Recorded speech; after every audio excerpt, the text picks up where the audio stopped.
ഇനി രസം വെച്ചിട്ട് ശരിയായില്ലെന്ന് എൻ്റെ ഫ്രണ്ട്സ് ആരും പറയരുത് കേട്ടോ. നല്ല സൂപ്പർ അടിപൊളി ഒരു രസം വെച്ചാലോ. കണ്ണു അടച്ച് ധൈര്യമായിട്ട് വെച്ചോ.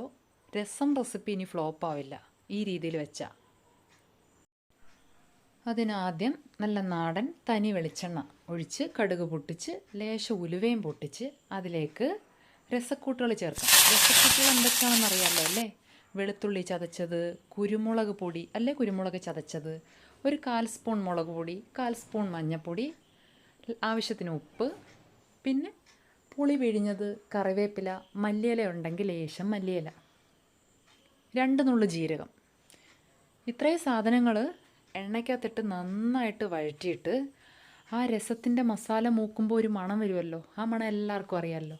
ആ മണം വരുന്ന സമയത്ത് ഒരു നെല്ലിക്ക വലുപ്പത്തിൽ പുളി പിഴിഞ്ഞ് അതിലേക്ക് ഒഴിച്ച് രസം തിളപ്പിക്കാതെ ചെറിയതായിട്ട് ചൂടാക്കി ഇറക്കണം എന്നൊക്കെയാണ് പലരും പറയാറ്. ഞാൻ നന്നായിട്ട് തിളപ്പിക്കാറുണ്ട് കേട്ടോ. ഇത്രയും സ്പൈസസ് ചേർക്കുന്നതല്ലേ. ഇത്രയും സ്പൈസസ് ചേർക്കുന്ന മറ്റൊരു കറി ഉണ്ടാവില്ല. കറി എന്താണെന്ന് ചോദിച്ചാൽ നമ്മൾ സിമ്പിളായിട്ട് രസമേ ഉള്ളായിരുന്നു എന്ന് പറയും. 12ഓളം സ്പൈസസ് ചേർക്കുന്ന ഈ കറി നന്നായിട്ട് തിളപ്പിച്ചിറക്കിയാൽ അതിൻ്റെ സത്തോടെ കഴിക്കാം.